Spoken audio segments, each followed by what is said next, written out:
O Novo Testamento aponta não apenas para a grandeza, como também para a proeminência de nosso Senhor Jesus. A Bíblia diz que Ele é aquele que tem a primazia em todas as coisas. E é importante que a gente entenda não apenas o que na teologia chamamos de convergência bíblica, tudo converge em Jesus, como também possamos entender sua glória, sua posição e as razões que estão por trás disso. Nos próximos minutos, eu quero conversar com você sobre isso. Fique comigo.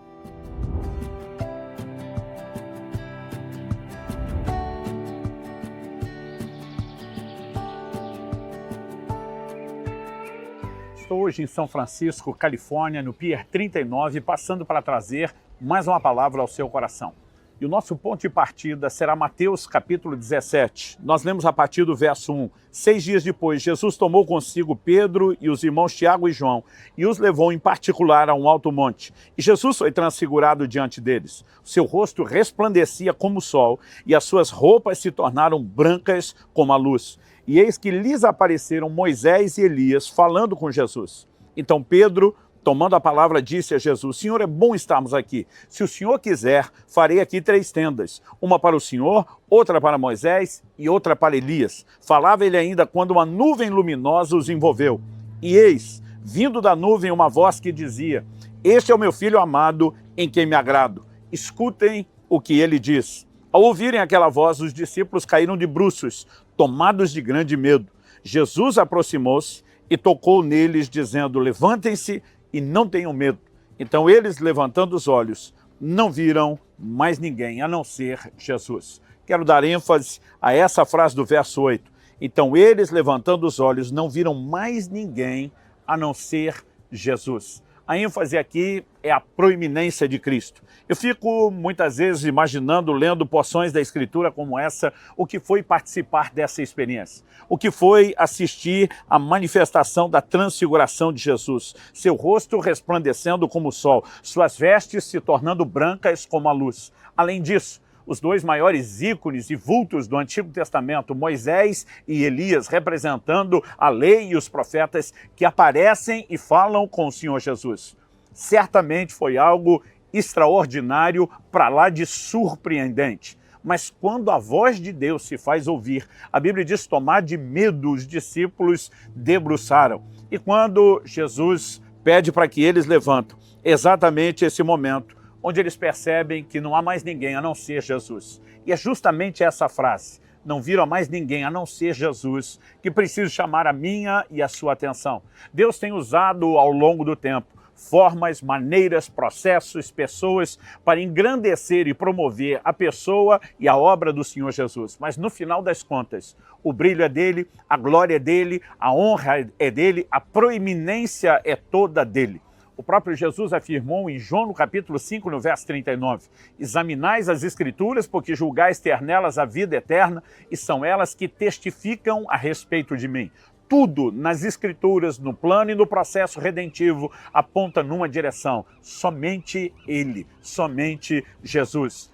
E eu quero chamar a sua atenção para o que nós enxergamos nesse cenário.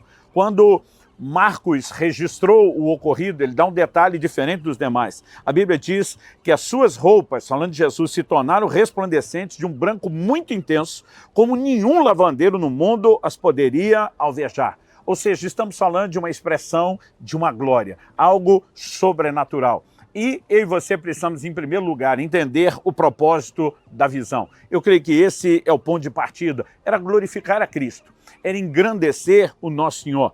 E a pergunta é: por que Moisés e Elias apareceram? A Bíblia diz que eles falavam com Jesus. Mas somente o Evangelho de Lucas é quem nos dá o detalhe do que foi essa conversa, do que realmente era falado e compartilhado ali.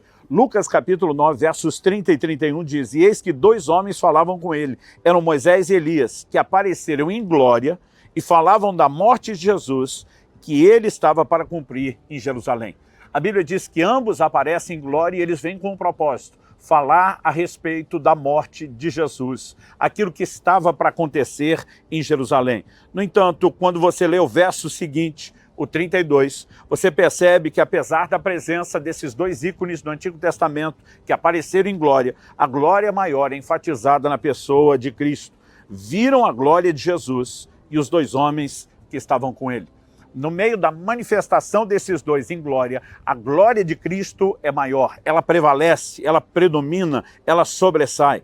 No início, o ocorrido não deveria ser compartilhado. Nós lemos em Mateus 17:9 que Jesus disse: não contem a ninguém o que vocês viram, até que o Filho do Homem ressuscite entre os mortos. Pedro, posteriormente, viria explicar na sua segunda epístola, no capítulo 1, dos versos 16 a 19, ele fala exatamente desse episódio, e ele diz: porque não lhes demos a conhecer o poder e a vinda de nosso Senhor Jesus Cristo, seguindo fábulas engenhosamente inventadas, mas nós mesmos fomos testemunhas oculares da sua majestade. Foco nisso, da sua majestade, porque ele recebeu honra e glória da parte de Deus Pai, quando pela suprema glória lhe foi enviada a seguinte voz: este é o meu Filho amado, em quem me agrado. Ora, nós ouvimos essa voz vindo do céu quando estávamos com ele no Monte Santo, e assim temos ainda mais segura a palavra profética.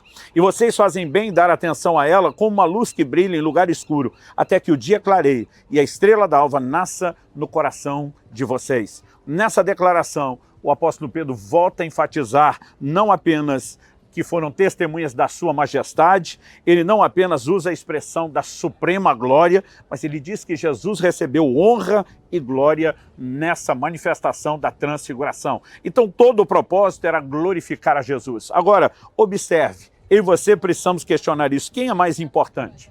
Porque o apóstolo Pedro sugere a Jesus: olha, eu posso fazer 3 tendas, uma para o Senhor, uma para Moisés, uma para Elias. Naquele momento, olhando para esses dois que são os vultos do Antigo Testamento, ele está dizendo: eles são tão importantes quanto o Senhor.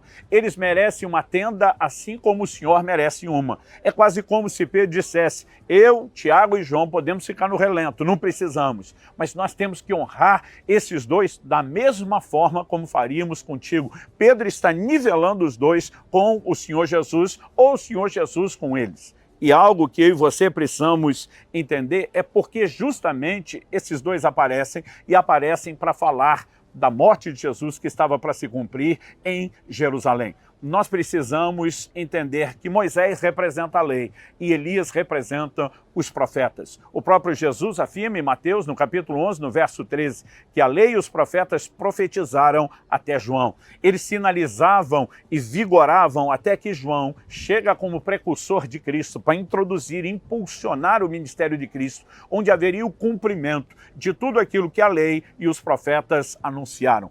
Toda a palavra de Deus, como o próprio Cristo afirmou, converge nele, aponta para ele e tem um propósito: promover a sua pessoa, promover a sua obra e dar a ele glória. E eu e você precisamos entender que nós não podemos misturar o valor daquilo que serve e promove a Cristo com o próprio Cristo, como eles fizeram. Em algum momento, simplesmente Elias e Moisés desaparecem porque cumpriram o seu papel. Fosse no passado, quando estiveram exercendo seu ministério terreno, ou naquela conversa, e a Bíblia diz: e não viram mais ninguém a não ser Jesus. No final das contas, é Ele, somente Ele. Tudo aponta para Ele, tudo existe por causa dEle, tudo subsiste nele, diz as Escrituras, e no final não há mais ninguém que vá aparecer ou brilhar a não ser o nosso Senhor Jesus. Então, olhando para as afirmações bíblicas, nós vemos que a roupagem pode mudar, mas a mensagem, ela se repete, ela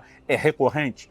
Em Marcos, no capítulo 14, a Bíblia nos fala de uma mulher que traz uma oferta. Ela derrama um perfume preciosíssimo no Senhor Jesus, desfaz até mesmo do vaso de alabastro, e todo mundo fica bravo pensando no que poderia fazer com aquilo. Dava para vender, portanto, podíamos fazer isso, podíamos fazer aquilo. No final das contas, nós vemos Jesus dizendo, né, essa mulher fez algo por mim.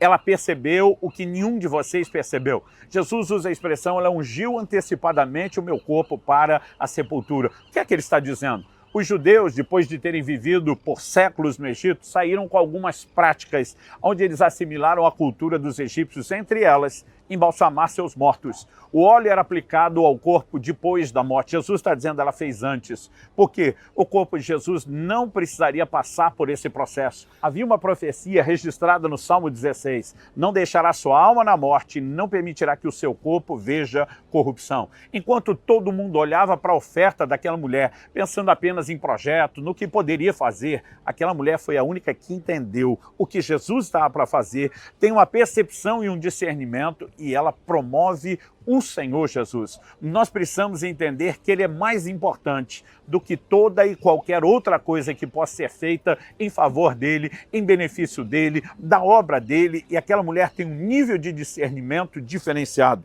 Olhando para as Escrituras, nós percebemos a mesma coisa. Qual é o propósito da operação dos dons do Espírito? Engrandecer Jesus, mas muitas vezes nós estamos dando valor àquilo que deveria promovê-lo, em vez de colocá-lo acima dessas coisas. E nós temos uma história que termina com o apóstolo Pedro falando, e a voz de Deus dizendo, esse é meu filho amado, ouçam ele. O que é que nós aprendemos com isso? Há momentos onde eu e você, nas nossas orações, gastamos a maior parte do nosso tempo falando. Nós queremos dizer para Deus o que queremos, o que projetamos, o que sonhamos, o que desejamos que Ele faça, e muitas vezes não damos a Ele, nem no lugar da oração, a proeminência. O que é que o Senhor quer? O que é que o Senhor tem a dizer?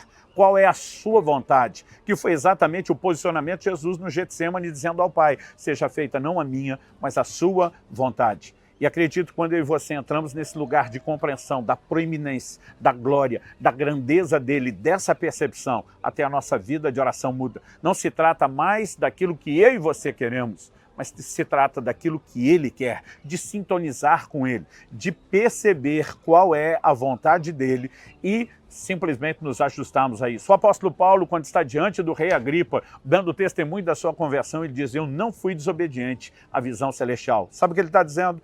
O que Jesus me falou lá no início, eu estou obedecendo até hoje. Entender o lugar que Ele tem, a glória que Ele possui, alinhar-se a isso, faz com que eu e você passemos a dar ouvidos a Ele. No final das contas, esse é o mais importante. Só Jesus, somente Ele.